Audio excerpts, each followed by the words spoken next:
ಮುಂಗಾರು ಋತುವಿಗೆ ರಸಗೊಬ್ಬರದ ಸಮರ್ಪಕ ದಾಸ್ತಾನಿದ್ದು ದೇಶಾದ್ಯಂತ 200.98 ಲಕ್ಷ ಮೆಟ್ರಿಕ್ ಟನ್ ರಸಗೊಬ್ಬರ ಲಭ್ಯವಿದೆ ಎಂದು ರಸಗೊಬ್ಬರ ಇಲಾಖೆಯ ಹೆಚ್ಚುವರಿ ಕಾರ್ಯದರ್ಶಿ ಅಪರ್ಣಾ ಎಸ್ ಶರ್ಮಾ ದೆಹಲಿಯಲ್ಲಿಂದು ಹೇಳಿದ್ದಾರೆ. ಅಂತರ್ ಸಚಿವಾಲಯದ ಪತ್ರಿಕಾಗೋಷ್ಠಿಯಲ್ಲಿ ಅವರು ರಸಗೊಬ್ಬರ ಬೆಲೆಗಳಲ್ಲಿ ಯಾವುದೇ ಪ್ರಮುಖ ಬದಲಾವಣೆಯಾಗಿಲ್ಲ. ದೇಶೀಯ ಉತ್ಪಾದನೆ 86.2 ಲಕ್ಷ ಮೆಟ್ರಿಕ್ ಟನ್ ತಲುಪಿದೆ. ಆದರೆ 22 ಲಕ್ಷ ಮೆಟ್ರಿಕ್ ಟನ್ ಹೆಚ್ಚು ಆಮದು ಮಾಡಿಕೊಳ್ಳಲಾಗಿದೆ ಎಂದರು. LMT of NPK complexes. Besides, we are also the companies through the consortium of approach are also have also procured ammonium sulfate and other raw materials for fertilizer manufacturing. The availability of inputs for other inputs for urea and complex manufacture is being reviewed regularly by the government.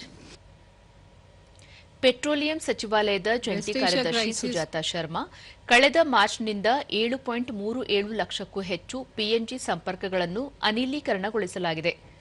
58,000ಕ್ಕೂ ಹೆಚ್ಚು ಗ್ರಾಹಕರು LPG ಸಂಪರ್ಕಗಳನ್ನು ತ್ಯಜಿಸಿದ್ದಾರೆ ಎಂದರು. Natural gas LPG के prices में बहुत उछाल देखा जा रहा है और इस सब के चलते हमारा जो इंपोर्ट है क्रूड एलपीजी और नेचुरल गैस का वो भी अफेक्ट हुआ है.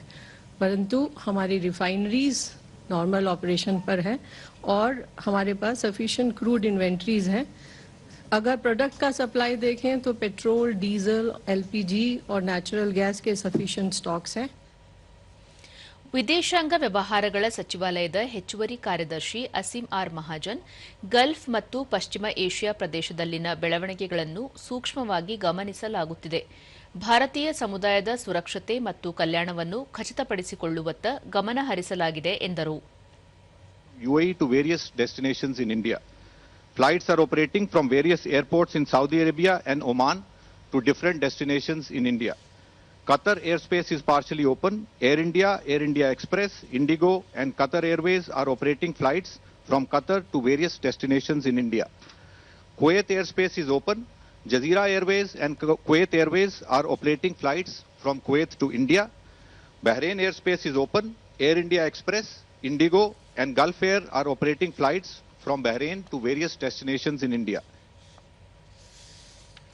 ಬಂದರು ಸಚಿವಾಲಯದ ಹೆಚ್ಚುವರಿ ಕಾರ್ಯದರ್ಶಿ ಮುಖೇಶ್ ಮಂಗಲ್ ಭಾರತಕ್ಕೆ 19,965 ಮೆಟ್ರಿಕ್ ಟನ್ ಎಲ್ಪಿಜಿ ಸಾಗಿಸುವ ಮಾರ್ಷಲ್ ದ್ವೀಪಗಳ ಧ್ವಜ ಹೊತ್ತ ಎಲ್ಪಿಜಿ ವಾಹಕ ಮೇ 16ರಂದು ಕಾಂಡ್ಲಾಕ್ಕೆ ಬಂದಿದ್ದು ಸರಕು ಸಾಗಣೆಯನ್ನು ಪೂರ್ಣಗೊಳಿಸಿದೆ. ಈ ಪ್ರದೇಶದ ಎಲ್ಲಾ ಭಾರತೀಯ ನಾವಿಕರು ಸುರಕ್ಷಿತವಾಗಿದ್ದಾರೆ ಎಂದರು. 217 Indian seafarers so far, including 61 in last 96 hours from various locations across the Gulf region.